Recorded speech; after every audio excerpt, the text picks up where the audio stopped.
It started with a shiver down the spine, a memory so dark it still claws at my soul. It was the most gut-wrenching nightmare I've ever endured. I'd later admit, my words heavy with dread. In the blistering heat of 1961, strangers crept into the isolated hamlet of San Isidro, a forgotten corner of Mexico's wild heart. Over the next 2 years, their deceit would coil tighter, spiraling into gruesome offerings to nameless deities, and ending in a slaughter that would soak the ground in blood.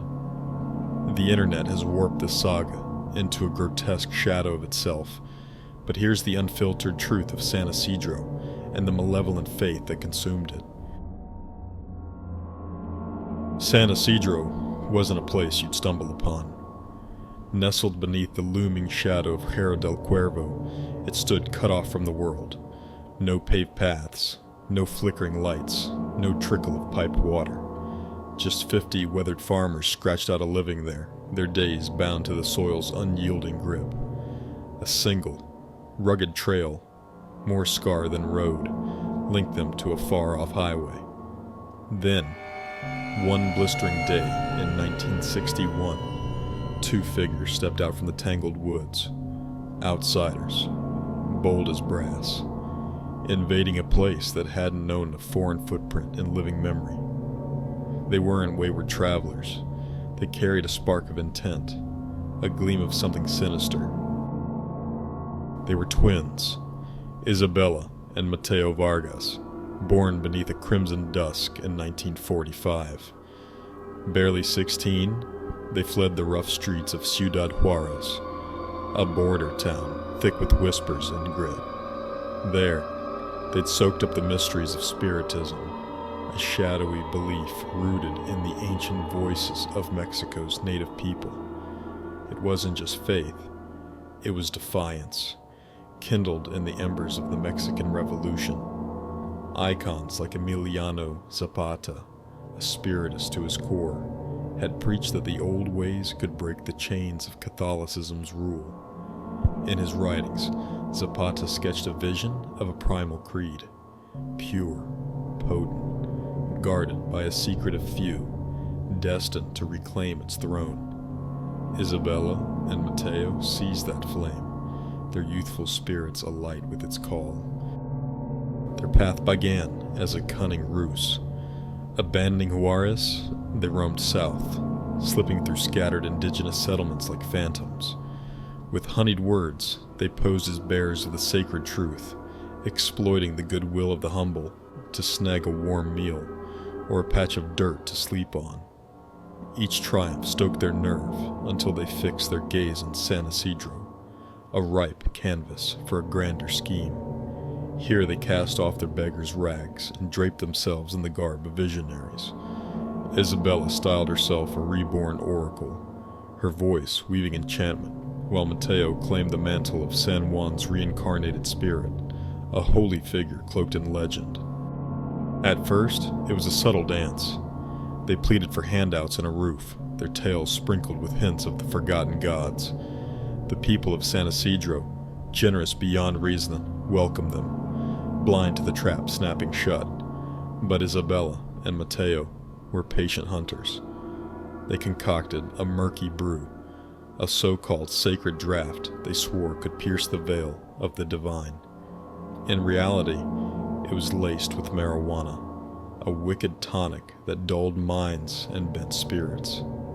Under its sway, their fabrications took hold, sprouting a warped gospel of lost empires, proclaiming the Aztecs and Toltecs had eclipsed even Egypt's ancient kings in splendor. Cracks formed in the village, splitting it apart. Some fell hard for the twins' spell, entranced. Others peered through the fog, sniffing out the decay beneath the shine. By the bloom of 1962, Isabella and Mateo crowned enforcers, 2 local brothers, Javier and Luis Morales, sons of the fields turned pawns of the creed. Raised amid San Isidro's relentless harvests, the Morales boys had leapt at the twins' arrival, guzzling the tainted brew and swallowing every falsehood whole. Cruelty pulsed in their blood, and they savored their fresh authority, strong-arming skeptics into line. Backed by Javier and Luis, Mateo carved a shrine from the mountain's jagged heart. High in the caves, overlooking San Isidro, they built a rough-hewn altar, a flat stone slab framed by a creaking wooden platform and a roof of woven grass. Night after night, the villagers trekked through the jungle's clasp, lured by the glow of torches and the pull of the rites. The twins reigned like royalty now, shielded by their ruthless allies. Yet tension festered beneath.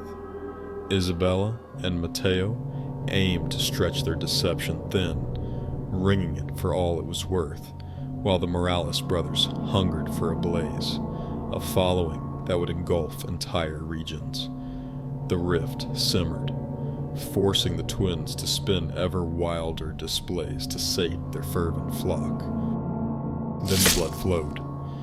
On a starless night in late April 1962, the villagers ascended to the cave, their steps thick with fear and reverence. Adorned in feathers and smeared with paint, echoing the priests of Aztec lore, Isabella, Mateo, Javier, and Luis stood beneath the shrine's woven canopy. The brew passed around, blood mingled with marijuana in crude bowls, and the crowd hushed as Luis took the stage. His voice thundered, demanding a soul to surrender to the old gods, promising a climb to their eternal realm. Shockingly, a farmer stepped forth, eyes glassy with devotion and delirium, offering himself to the knife. Javier and Luis struck with brutal swiftness, tearing at his beating heart as the cave rang with stifled cries. The blood was harvested, the remains torched, and the darkness deepened. 12 merciless months, the terror replayed. At each month's close, the villagers marched to the cave, and one less walked back. The twins' lies had grown teeth, sinking deep into San Isidro's core. At least 15 lives vanished, willing offerings to a hollow pantheon, while Isabella and Mateo stood by, their fragile dominion teetering on the brink, powerless to tame the monster they'd set loose.